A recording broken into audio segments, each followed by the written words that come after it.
Greetings, this is a reading of the book The Airship Golden Hind. Some of the language in this book has not aged well and is indeed no longer politically correct. Take caution when listening to this visual audiobook. Footage and photography are provided by Photations. At Photations, we believe that the world would be a better place if people spent their time being creative. Join us in practicing art so we all can be the master of art. Find art prints available at our store www.photationsstore.com. Keep our artwork alive by making a donation at photationsdonations.com. The Airship Golden Hind by Percy F. Westerman. Chapter 15 Revelations. Land ahead. The hail brought Fosterday and Bremston from their cabins with the utmost alacrity.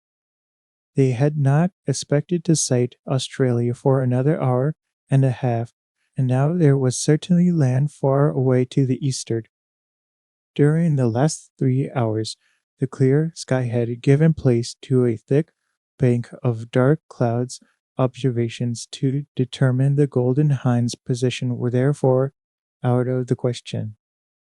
She was steering a compass course with the wind almost dead aft. It was a case of dead reckoning, and now no one knew exactly what part of Western Australia they were approaching, whether it was north or south of the Fremantle Aerodrome.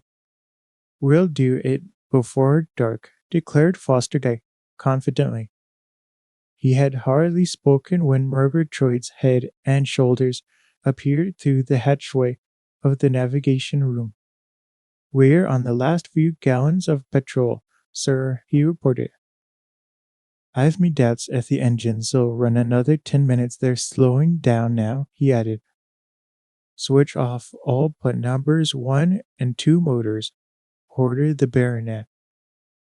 "Keep these running for 20 minutes if you can, and we'll manage it."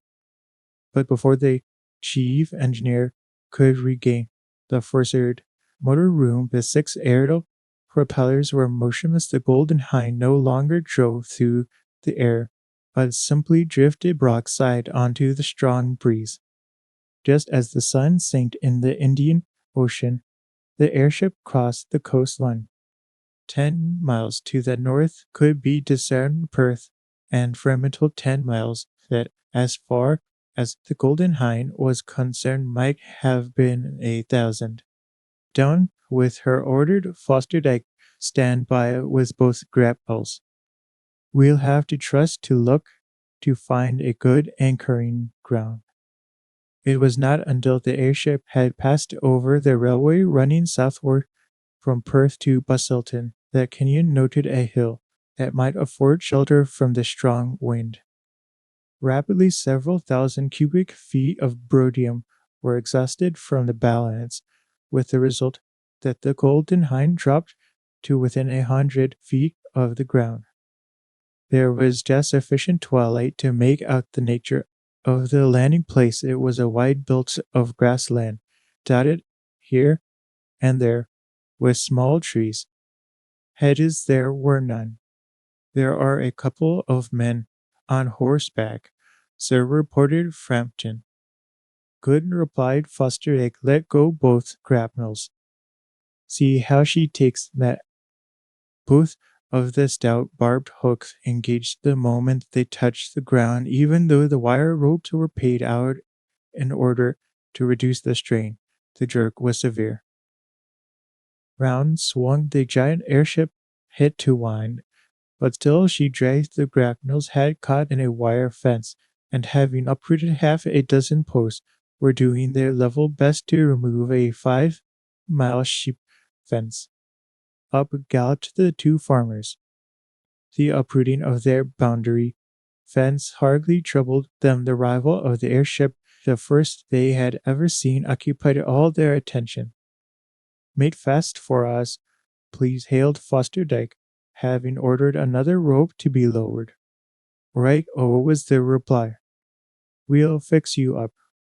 Dismounting and tethering their somewhat restive horses, the two Australians took the end of the third wire rope to the trunk of a large tree, the only one for miles. As it so happened, fortunately, they knew how to make a rope fast, an accomplishment that few people other than seamen possess. "Where are we?" asked the baronet. "In Minto County, 10 miles from Kelmscott," was the reply. "Any petrol to be had hereabouts?" "Sure," was the unexpected answer. "How much do you want?" 100 gallons, enough to take us to Fremantle," replied Fosterdyke rather dubiously. 200 if you want," offered the Good Samaritan. "I'll run it along in less than an hour." "Will tomorrow at daybreak do equally as well?" asked Sir Reginald, knowing the difficulty and possible danger of handling quantities of the highly volatile spirit in the dark. "We'll be all right here until morning if the wind doesn't increase." "It won't," declared the farmer confidently. "If anything, it'll fall light. If you're in a hurry, I'll hitch you on to my motor lorry and tow you into Fremantle."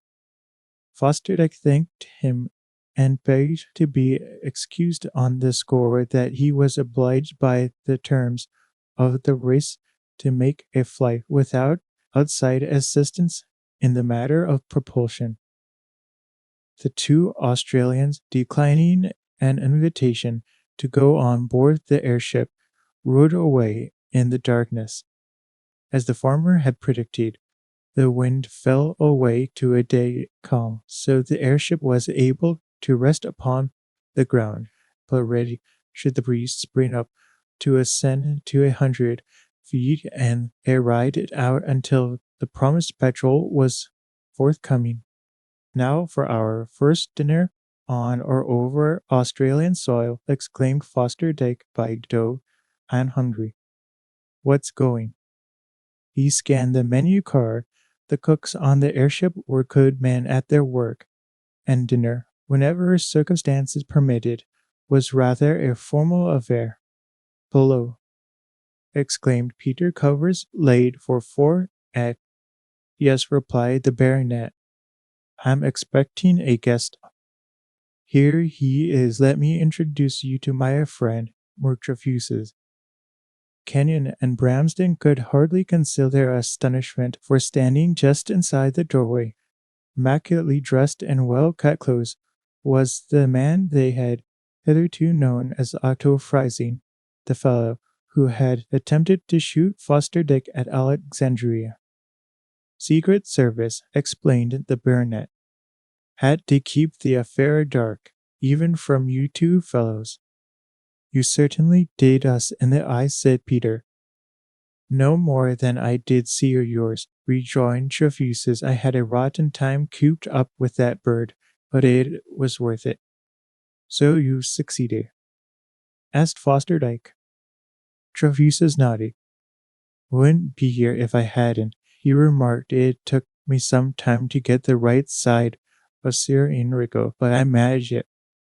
He rather looked a bit sideways at me when I pitched a yarn about being a Hun. However, I've got it out of him that he was employed by von Sinze to kipper your part of the show, and judging by accounts, he almost succeeded. You'll have enough evidence, Fosterdyke, to disqualify von Sinze." "I'll think about it," drawled the baronet. "After all's said and done, the Hun is a sport, only his idea of sport differs radically from ours." "Is his nature, I suppose, but another time you fire at me with blank cartridges." Trefusis, "Old son, please don't aim at my head. Grains of burnt powder in one's eyes aren't pleasant." "Nor did I feel very pleasant," rejoined the Secret Service man, "when that officious blighter suggested putting me under arrest and trying me in a civil court. He must have thought you pretty high-handed, rushing me off in your airship." "Yes, it was as well I took Colonel Holmes into my confidence," said Fosterdyke. Otherwise, you might at this moment be cooling your heels in a dippy prison. However, we've got evidence against Juan Sensei, if needs be. What are you going to do with Sir yours? Asked Trefusis. Do with him nothing much. Fact, I'll do it now, directly we finish dinner.